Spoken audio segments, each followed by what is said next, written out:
On a Sunday afternoon in September 1560, a houseful of servants came home from a country fair and found their mistress lying dead at the bottom of the stairs.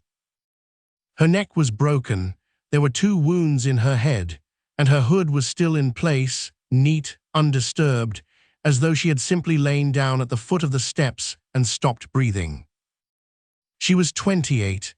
She was the wife of the most powerful man at the court of Queen Elizabeth, a man all of Europe believed the Queen intended to marry. And the moment she died, she became the most dangerous corpse in England. Because here is the problem this channel keeps running into. A throne does not need a knife. It does not always need a scaffold.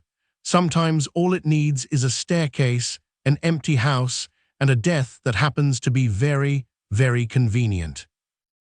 This is a case with no execution, no confession, and no killer ever named. 4.5 centuries later, we still don't know what happened on those stairs, but we have the body, we have the report, and we have the question that brought down a marriage and helped make a virgin queen.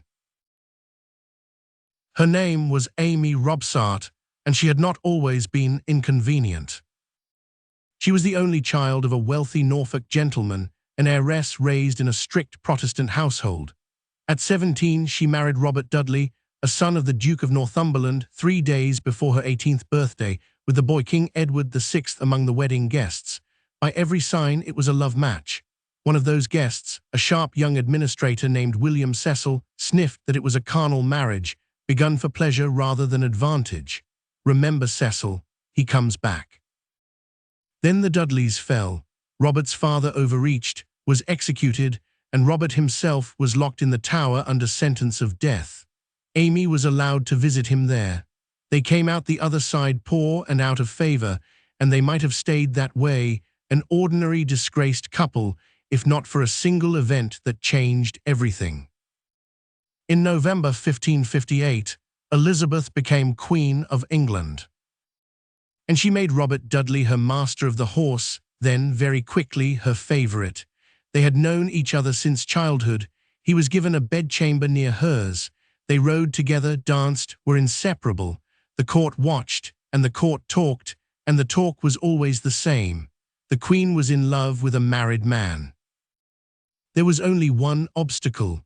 Somewhere out in the countryside, that married man already had a wife. By 1559, Amy had stopped having a home. She moved from one borrowed house to another, rarely seeing her husband while he rose at court without her. By March 1560, the Spanish ambassador was reporting that Dudley expected to be in a new position within a year, and that there was talk of a divorce. There was a darker rumor, too, that Amy was already dying, that she had, in the ambassador's words, a malady in one of her breasts, and that the Queen was simply waiting. Hold that thought, because it's contested. The same Amy wrote to her tailor barely 2 weeks before her death, cheerfully ordering new gowns for the season, hardly the letter of a dying woman. Whether she was ill or healthy will matter enormously by the end of this story. For now, hold both. In December 1559, Amy moved into her last house, Cumnor Place, near Oxford. Cumnor Place was an old converted monastery rented by a man named Anthony Forster, a business associate of Dudley's. Amy kept her own household there, about 10 servants, and on Sunday, the 8th of September, 1560, she did something strange. It was the day of the fair at Abingdon. Amy insisted that her entire household go to it. When some said it wasn't fitting for gentlewomen to attend a fair on a Sunday, she grew angry and pressed them until they left. By midday, Amy Robsart was alone in the house. Her husband was 30 miles away, at Windsor, with the Queen. When the servants came home that evening, they found her at the foot of a flight of stairs, dead, neck broken. The news reached Dudley the next day, and his reaction is one of the most argued over things in this whole case. He did not go quiet. He wrote at once to his steward, Thomas Blount, and ordered him to Cumnor to find the truth, to have it searched, in his words, by all manner of examinations, to the very bottom of the matter. Either this is an innocent man demanding the truth or a guilty one performing the demand. We'll come back to that. A coroner named John Pudsey opened an inquest the next day with a jury of 15 men. Their verdict, read out the following summer, was a single word: misfortune, an accident, a fall. And for 400 years, that was almost all anyone could say for certain, because the coroner's report itself was lost. Until 2008. In 2008, an Oxford historian named Stephen Gunn was working through old records of Tudor accidents when he found it.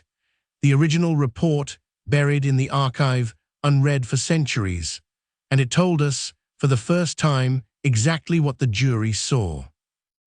First, it settles a myth. You may read that the report doesn't even mention a broken neck. It does. It states plainly that Amy fell to the very bottom of the steps and broke her own neck, dying instantly. But it records something else. 2 wounds to the head, one shallow, about a quarter of a thumb deep, the other strikingly deep, recorded as 2 thumbs, which the more dramatic translations render as a full 2 inches. I want to be honest about that number because it does a lot of work in the murder theories. The 2 inches is one reading of a 16th century unit, not a certainty, but even at its most cautious, here is the puzzle the report leaves us. A woman found with a broken neck and 2 head wounds, one of them deep, and yet the report says, without any other mark or wound on her body. No bruising anywhere else. From a fall, down a staircase, a later sketch shows was short.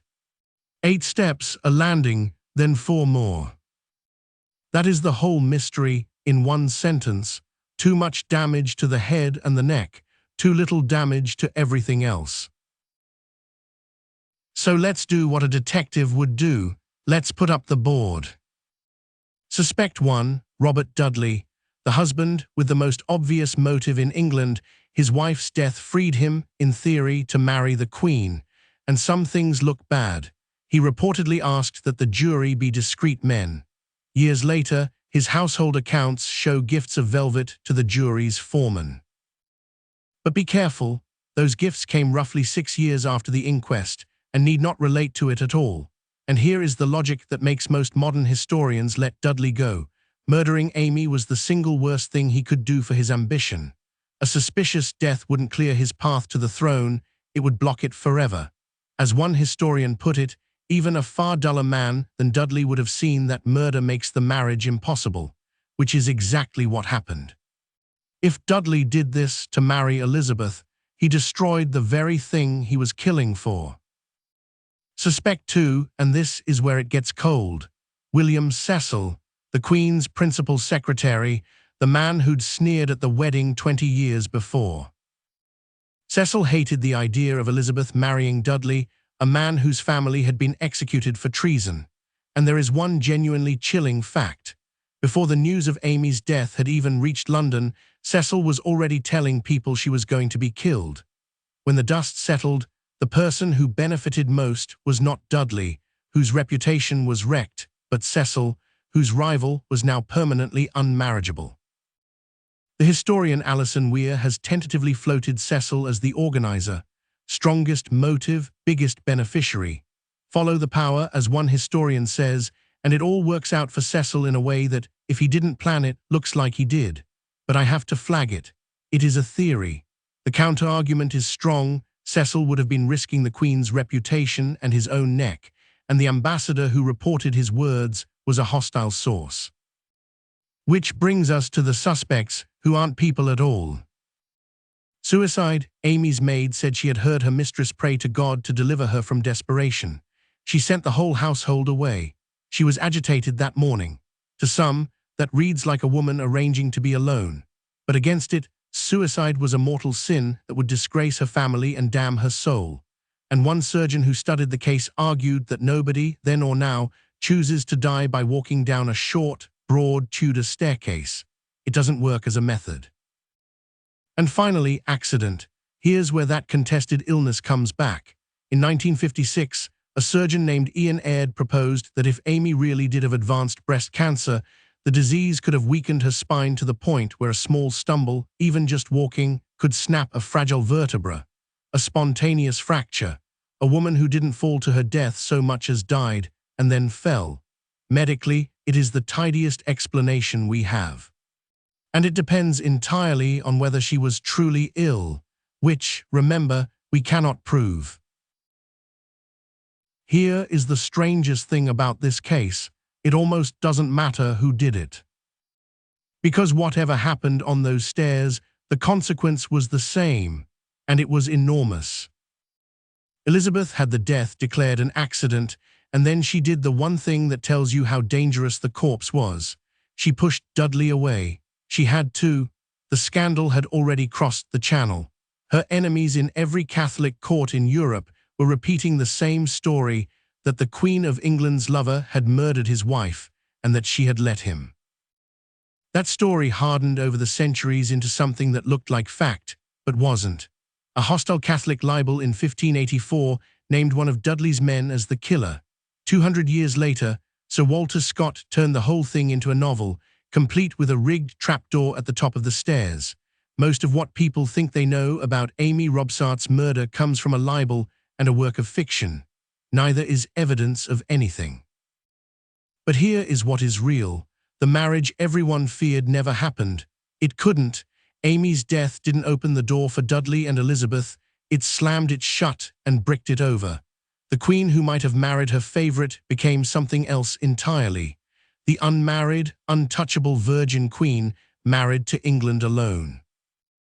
And that transformation arguably begins at the bottom of a staircase in Oxfordshire. With a woman, the history books had already started writing out of her own life. So the verdict, in this case I can't give you a name, nobody honestly can. But I can tell you where the evidence points. The likeliest answers are the quiet ones, a tragic accident, perhaps from an illness that was killing her anyway, or a despair we will never fully see into. The man with the obvious motive, the husband, is almost certainly innocent, for the simple reason that murder would have ruined exactly what he wanted. And the colder possibility, the spymaster who profited, remains a theory with a strong motive and thin proof. What I won't do is hand you a tidy killer just because the story wants one. The truth is that Amy Robsart probably died the least dramatic way of all, and was then murdered a second time, by gossip, by libel, and by a novelist who needed her death to mean more than it did. And that is the real lesson of this case. There was no trial here, no scaffold, no headsman. Amy Robsart was never condemned by the Crown, and that is exactly the point. She didn't have to be. To die near the throne at the wrong moment was sentence enough. Where the throne met the block, and where, sometimes, it didn't even need one.